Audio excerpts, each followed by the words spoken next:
जिसको धूर्तों ने प्रवृत्त किया है, तो श्रेष्ठ महापुरुषों का जो आज्ञा है, जो आदेश है, उसको मानना चाहिए, इसको खत्म कर देना चाहिए। जीव हत्या जो करते हैं, बलि देते हैं, ठीक नहीं करते हैं। अपने बाल बच्चा स्वार्थ के लिए, खास करके तो मायादाय से बहुत अज्ञान है, बहुत अज्ञानी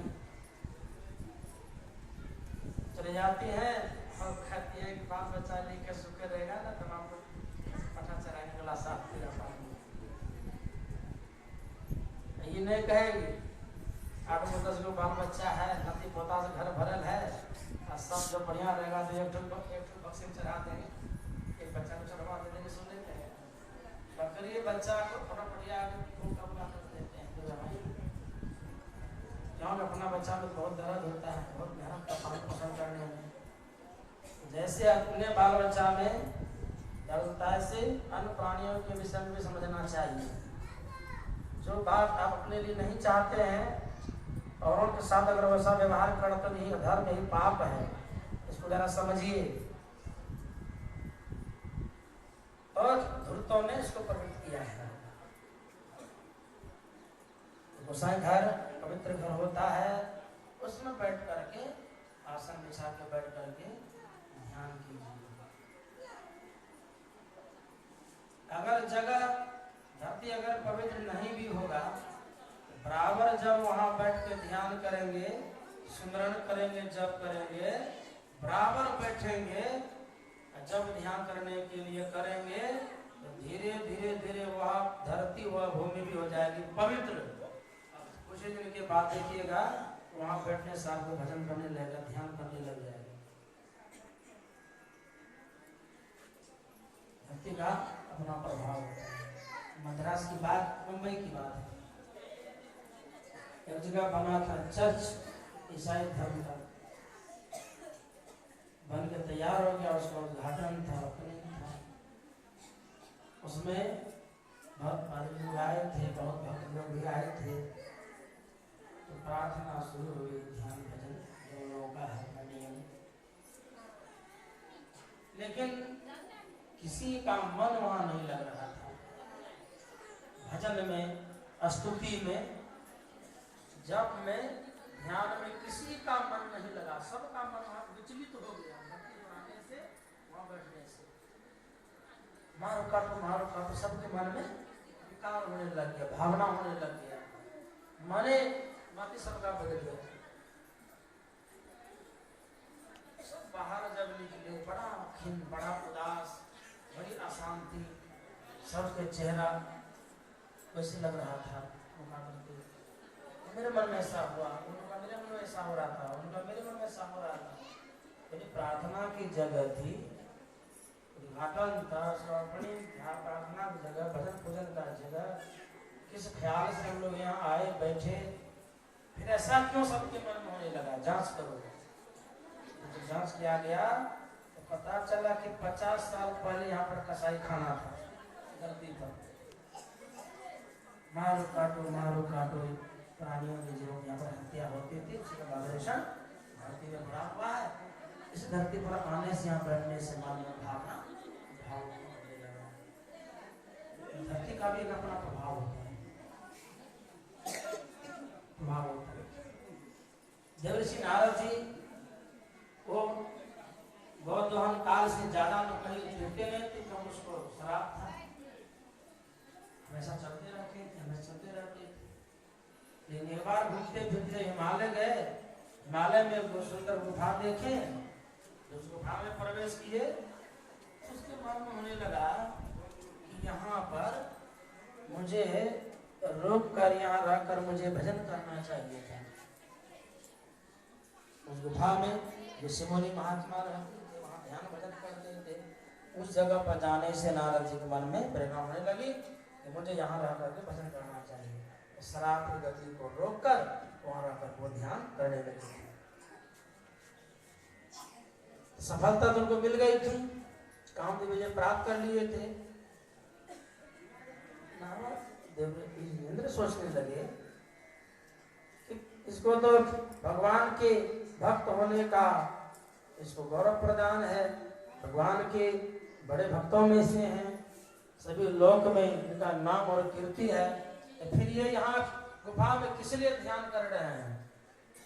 लगता है ये ध्यान करके और इंद्र पद को पाना चाहते हैं, स्वर्ग देवता बनना चाहते हैं। इंद्र को इस बात का भय हो गया, जबकि वह बात नहीं थी, इंद्र को भय हो गया। तो तुरंत कामदेव को बुलाकर उनसे कहा कि जाओ कुछ ऐसा काम करो जिससे नारद जी की ध्यान समाधि भंग हो जाए। कामदेव तो गया, बहुत तरह का वहां पर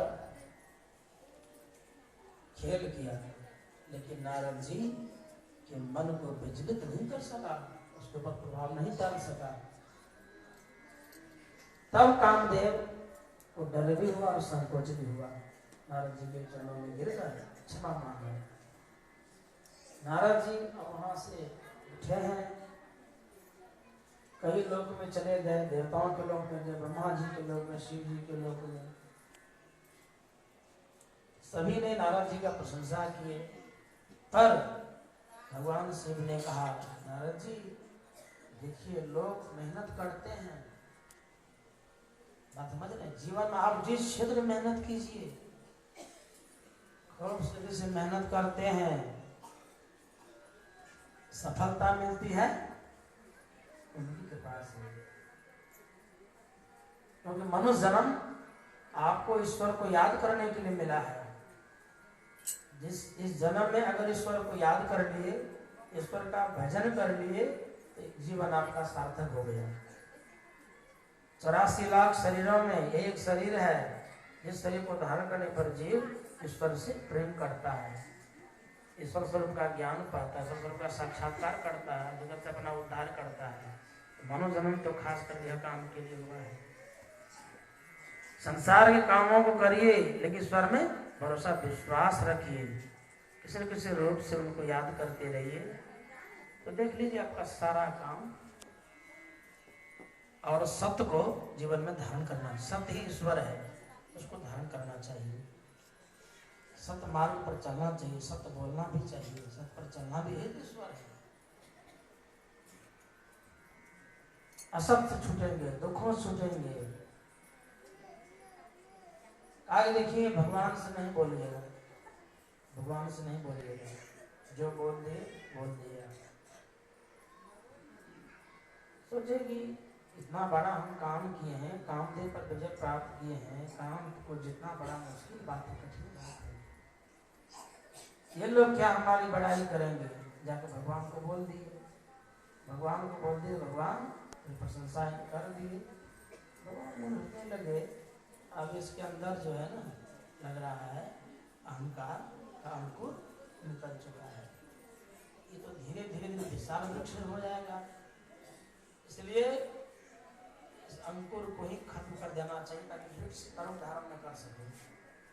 अगर अहंकार हो गया, इससे भक्त का पतन हो जाता है। विद्वान है कि धनवान है कि गुणवान है, अच्छे भक्त है। संत लोग कहते हैं अहंकार मत करो, क्यों? एक से एक विद्वान है। भले गांव में आपसे बड़े कोई प्रखंड भले विद्वान नहीं हो, लेकिन दुनिया बहुत बड़ी है, जरा घूमिए पता चलेगा, एक से विद्वान है। धनवान भी एक पर एक है संसार में। भले आप धनवान हैं तो गांव में पंचायत प्रखंड में आपसे बड़े आपके कोई नहीं है, ऐसा थोड़ी कितनी बड़ी दुनिया है तो आपसे बड़े कोई धनवान नहीं होंगे, घूमिए पता चलेगा। जब ज्यादा धनवान के सामने जाइएगा, वहां लगेगा कि हम उसके सामने कुछ भी नहीं है। बड़े विद्वान के सामने जाइएगा, लगेगा कि उसके सामने कुछ भी नहीं है। और यहाँ विद्वान नहीं है, धनवान नहीं, आपको लग रहा थोड़ा हर्ष हो रहा है, हम बड़े विद्वान हैं, हम बड़े धनवान हैं। कोई बात नहीं है, एक से एक विद्वान धनवान धरती पर है। गुणवान भी एक पर एक है, रूपवान भी एक पर एक है, बड़ा पैसा वाला, बड़ा परिवार वाला भी धरती पर एक है। ऐसा न सोचे तो हम रूपवान है, गुणवान है, धनवान विद्वान, हमें साधु, हमें भक्ता है, हमें ध्यान करते हैं। तो दुनिया भूलेगा तो पता चलेगा एक से एक है, एक पर एक है संसार में। भगवान थोड़ी प्रशंसा कर दिए, बोला अच्छा रुको